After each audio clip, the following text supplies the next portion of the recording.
This is an experiment that broke a dolphin's sound. This was it.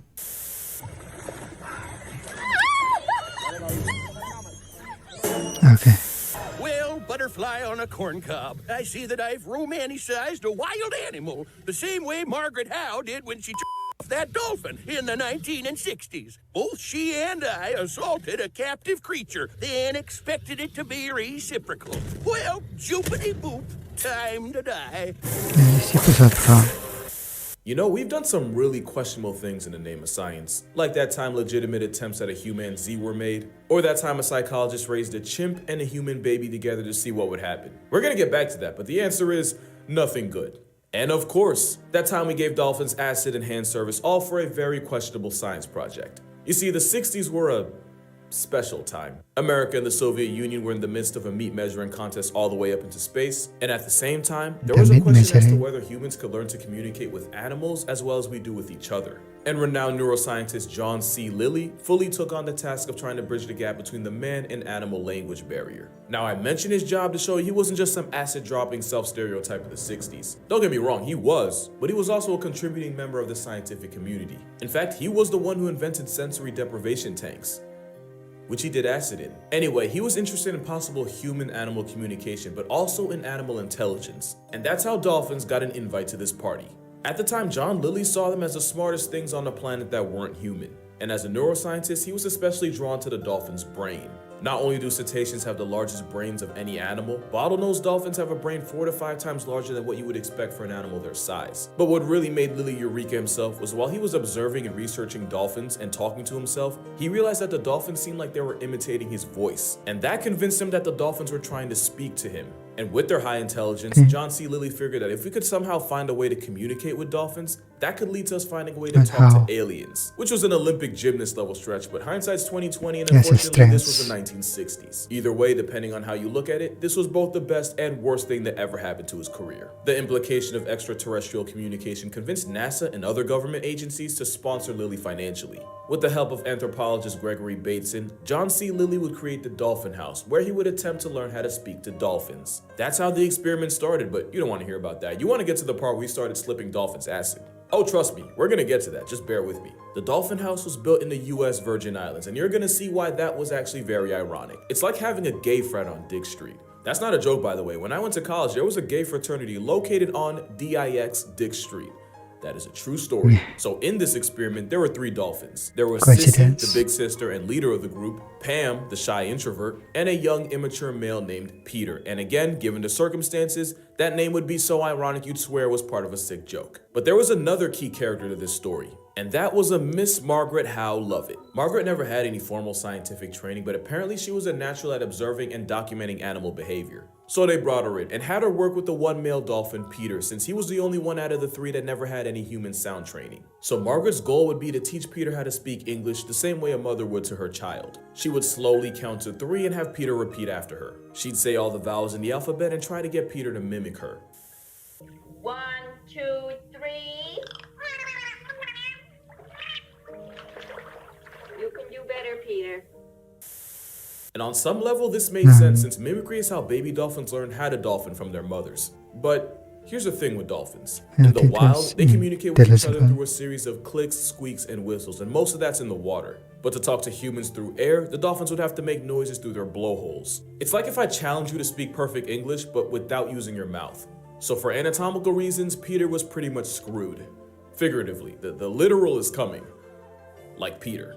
I'll say one thing though, say what you want about Margaret, but she was committed. She painted her face white and her lips black so Peter could see the shape and movement of her mouth while she was making the noises so he could try to replicate that with his blowhole. She also decided to move in with Peter full time to maximize her time with him. And slowly, Peter was actually getting better at mimicking her. August 18, this is the morning lesson with Peter.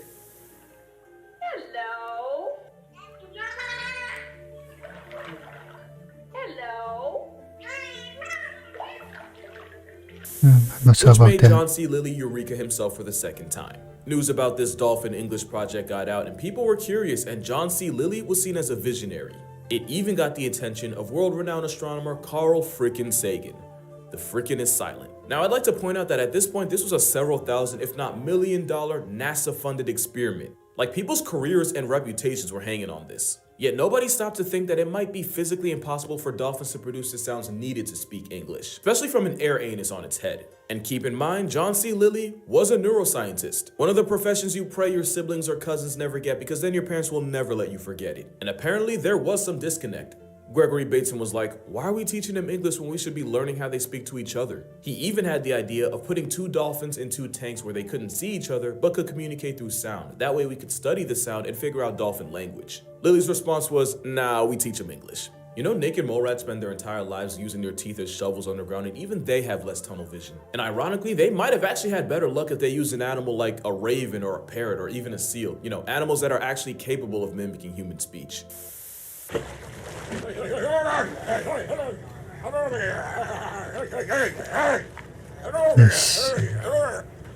sounds like But a I guess human. dolphins were the hill to die on. So Margaret and Peter kept on with the lessons, but soon there would be another problem. Peter was a young, sexually immature male with the attention span of one. So how do you get a hormonal teenager going through puberty to listen to you? Yep, we finally made it to that part. So whenever Peter would get distracted, Margaret would send him downstairs to play with Pam and Sissy. But dolphins can mate several times a day, if not an hour, and the constant disruptions were starting to slow their progress down. So Margaret figured she could kill 2 birds with 1 stroke. Stroke. 2 things happened after that. Peter got a job he never applied for, and after that, the only virgin on the premises was the very island itself. Playing tug-of-war with little Peter meant Margaret had more time to teach big Peter English, and as a species that often uses decapitated fish, I'm sure Peter wasn't complaining. So now Margaret had a full-time job teaching Peter English while also learning anatomy and chemistry part-time. But patience was starting to run thin because there was another thing a group of scientists somehow never thought of. You could teach a dolphin how to speak English, but that doesn't mean he'll understand any of it because mimicry isn't comprehension. Any pretentious dude in the bar can say E equals MC squared, ask him what it actually means, and watch how fast his face falls. What started as an experiment to learn to communicate with a highly intelligent non-human creature quickly devolved into an R-rated game of Simon Says, except with more hand service and drugs. And now we're at that part of the story. You see, at this point, John Lilly was under a lot of pressure. Unlike Peter, financial backers had started to pull out, and Gregory Bateson, who was already skeptical to begin with, was now starting to seriously wonder just how far they were willing to go for science. Soon he'd get his answer, just not the one he wanted. Like I said, the 60s were a different time, and around this time, a fun little thing known as lysergic acid diethylamide was quickly gaining traction as a potentially mind-altering, conscious-expanding substance. John Lilly would frequently participate in the consumption of a little slice of delight, which he would take while in the sensory deprivation tank. It's not like he was a stranger to such activity. John Lilly wrote his first book, Man and Dolphin, over the course of 1 weekend while off amphetamines. So when he hit a roadblock in his research, Lilly was desperate, and his Hail Mary, let's give dolphins LSD and see what happens. Margaret wasn't having any of that and demanded that he keep that nonsense away from Peter, but at the time, Margaret was basically a 24-year-old intern, and John C. Lilly was still the big-time scientist. And like I said, hindsight's 20/20, and logic had real estate in his blind spot. So John took Peter, along with Pam and Sissy, on a lovely Saturday drive and recorded what happened. And apparently, nothing. Dolphins might have been slightly noisier, but pretty much nothing to record. Lilly was beyond down bad, and he was desperate for a response, and he knew that dolphins have an incredible sense of hearing. So he got out a jackhammer, because at this point, I don't think this was even about dolphins anymore. I think he just wanted to do acid. And this was the 60s, it's not like you needed an excuse for that kind of thing. So John Lilly pulled out a jackhammer and just started jacking away, an activity I'm sure that room had seen more than enough of. And the noise didn't seem to do anything but probably ruined whatever trip the dolphins were on. At this point, Gregory Bateson had seen more than enough. Remember how I said he started to wonder how far they were willing to go? Well, apparently his line in the sand was giving dolphins a little sense of direction. If the experiment was a train and science was the tracks, at this point this thing was halfway down the Pacific, so he packed up and left. It was kind of wraps for the entire experiment after that. At one point, Lilly tried communicating with the dolphins telepathically, so safe to say the acid had won. And as the experiment was called off and the staff separated, the dolphins were shipped out. So here's where a lot of the facts got left out for the sake of the story. So it's popular belief that after the experiment ended and Peter was separated from Margaret, he proceeded to die of a broken heart and from horny. Now, part of that is probably true. Let's just put it this way. Peter had gotten used to getting a special job every day, and he went from that to being painfully unemployed. Forget unemployed, bro was in a recession. And there's the fact that Peter very likely caught feelings for this woman that he had been around 24/7. But here's the part people leave out. Peter was shipped out to a former bank building in Miami to live. His new home was a tight, cramped tank that he could barely turn around in with little, if any, natural light. Also, think of how bad public bathrooms smell, and then imagine an animal that uses the bathroom 5 times more than any human. So yeah, Peter got effed over, only this time it was completely figurative. Another fact about dolphins is they aren't involuntary breathers like us. Every breath they take is a conscious choice. It's why dolphins can only sleep by resting half their brain at a time, otherwise they would just not breathe and flatline themselves. We know this because when John Lilly operated on dolphins to observe their brain and put them under anesthesia, the dolphins ended up suffocating. So Peter made the executive decision to delete himself, likely due to depression. Margaret didn't do much better, because when Hustler magazine found out about her and Peter and what she did to Peter, they wrote a story on her, and let's just say it wasn't a good look. Yes. Also, did I mention she never got paid for this? Like, imagine your entire legacy, like what you're gonna leave on this earth was that you had relations with a wild animal and didn't even get paid for it. So I guess both she No and Peter income. got screwed.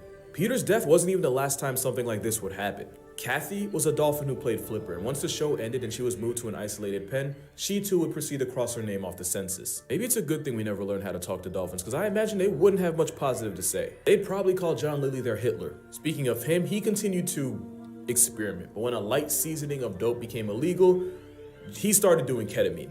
And like I said, we've done some sick things for science. Like when psychologist Winthrop Kellogg decided to raise his human baby son alongside a female chimp named Guada, see what would happen. What happened was his human son started acting feral, walking on all fours, grunting like Gua, and even biting people. When the experiment ended and they sent off the female chimp that they had raised as a daughter to be used in more experiments, Gua would flatline to pneumonia a couple months later, and the boy she was raised with, Donald, would grow up to be a psychiatrist, until he would also delete himself at the age of 43. So I guess the theme of this video is sometimes science goes way too far. And as groundbreaking as it was, it somehow wouldn't be the last time someone publicly had relations with a dolphin. Like, this man had an entire relationship with a dolphin named Dolly that he claimed seduced him. Only difference was they went way past handwork, and to my knowledge, no substances were involved. Now, in fairness to him, he did have to deal with some pretty heavy trauma as a kid, namely when he was violated by a psychiatrist at the age of 5, according to a podcast he was on that I watched. Speaking of which, like the video. I watched it and that was not pleasant. And I get that different people cope in different ways, but did it really have to involve backdooring a dolphin? Like, how would you even, like logistically, how would you even get the pieces to, you know, we're not even going down that rabbit hole. Because he might try to go in there too. Now, Lilly's experiment was famous for all the wrong reasons, but it did have some positive effects. A lot of what we understand about the intelligence of dolphins and cetaceans in general came from his work, and it really helped shift the public perception of them. That shift is likely what led to the Marine Mammal Protection Act of 1972. Lilly would also go on to campaign against the use of dolphins in captivity, which was pretty admirable, but at the same time, like, bro, you gave dolphins acid, you get no more talk time after that. However, a lot of people see this project as a massive waste of time and resources. I disagree. The point of the experiment was to see if dolphins could learn to speak English, and now thanks to him, we know they can't. Because drunk history said it best. You wouldn't just kidnap a Japanese man and keep him from his family and give him hand service that he didn't ask for and a little surprise dose that he definitely didn't ask for and suddenly expect him to start belting out fluent English. But that's gonna do it for this video. For more consistent easier to see Pacific works or not. We could do that to animals, but I don't think we get close about human. 이런 비디오 대본 나올 수 있습니다.